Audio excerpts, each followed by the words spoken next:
Hello friends, in this video I will share with you and explain different kind of responses that you may get from Procter & Gamble during their hiring process. Now what has happened is, given I coach a lot of people on Procter & Gamble hiring, tests and interview process, there are instances when they come to me and say they received a response from Procter & Gamble and they are not very clear what it really means and can you please help. So given I've received so many of such requests, I thought it would be nice to make a video on multiple or different kind of responses that you can expect from Procter & Gamble and what they actually mean. So let me go into those responses one by one. Now, number one option is that you may not clear the test, which is either the peak test or the online test, and you will receive a response saying that you've not cleared the test, and hence for you to reappear in the test, you have to wait for 12 months. What this essentially means for Procter & Gamble is that they believe that it will take you 12 months to develop those skills, which will make you ready to appear or reappear in the test and then be able to ace or clear the test. Before those 12 months have passed, you are not allowed to reapply for P&G online testing or P&G hiring process altogether. There are certain individuals who will change their ID and try to reapply again. However, this is not allowed by Procter & Gamble, and if caught, this may have serious repercussions. So I don't recommend you doing that. Essentially, it's best to wait for 12 months and after 12 months reappear for the test, and this time prepare better so you can clear the test. So the simple response that you will get from them is you've not cleared the test, wait for 12 months before you reappear. Now, one call out before we move forward. In case you find any value from this video, I have to ask for you. One, press the like button as this keeps me motivated. Second, press the subscribe button along with the bell icon so you get notified as soon as I put a new content on this channel. On this channel, I post content pertaining to financial and career success for early and mid-career professionals. Other than that, if you want me to continue making unbiased content like this, you can support me on patreon.com. I will leave the link to my Patreon page in the description of this video. Now let's get rolling back into the video. Now the second one is that you've cleared the test, but you did not get shortlisted for the interview. So they will send you an email saying, while you've cleared the test, you've not been shortlisted for the interview, and hence we will not be going forward with your application. However, given you've cleared the test, you can use the same test results in the next 12 months if you want to apply for any other position that may open up at Procter & Gamble. So you don't have to reappear in the test. You can use the same results and just apply online for any position, and that test results will be considered and you will not have to reappear for the test results. Rather, you will directly move into the shortlisting process.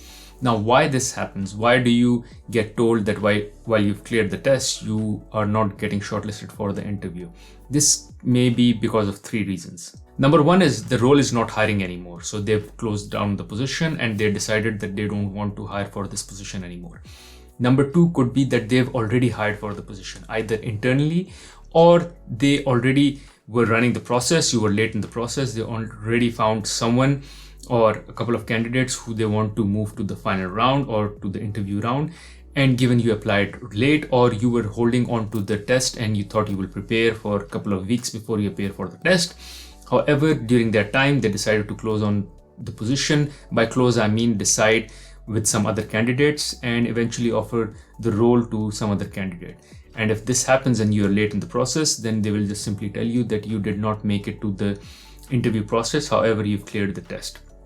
Last one could be that while you were in time, however, they still did not select your resume because they had better candidates. So many candidates applied. There was a large pool of candidates who had applied. And when they matched all the resumes together, they don't want to call everyone for the interview. So everyone who has cleared the test, maybe there are like 20-25 candidates who have cleared the test. Now they don't want to take the 20-25 candidates through the interview process because this is a lot. So they still want to shortlist the candidate.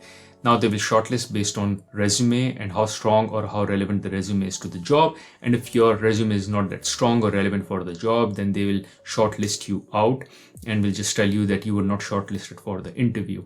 However, your test results are valid and you can apply for any other role using the same test results. Number three is when you clear the test and you get a call for the interview. Now here you can have three options.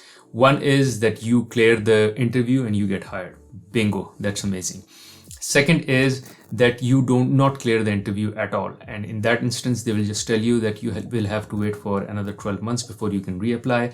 Because again, P&G believes that since you were not the right candidate, or you have not cleared their interview process or have scored enough in the peak performance factors, that means that it will take you another 12 months for you to get better, or you need to spend another 12 months gaining that experience, which will make you eventually better in those peak performance factors, and hence you can reapply after 12 months. So before 12 months you cannot reapply, and after 12 months you'll have to go through the entire process again, which is appear for the test and then go through the interview process. So everything will be a reset.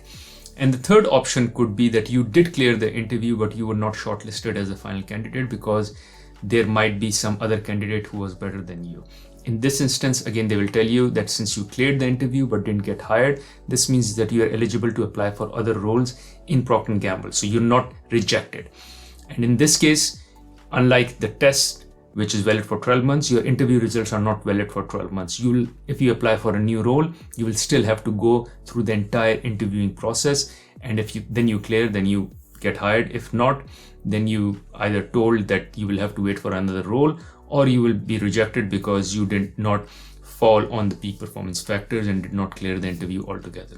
So these are essentially all the possible combination of responses that you can get from Procter & Gamble.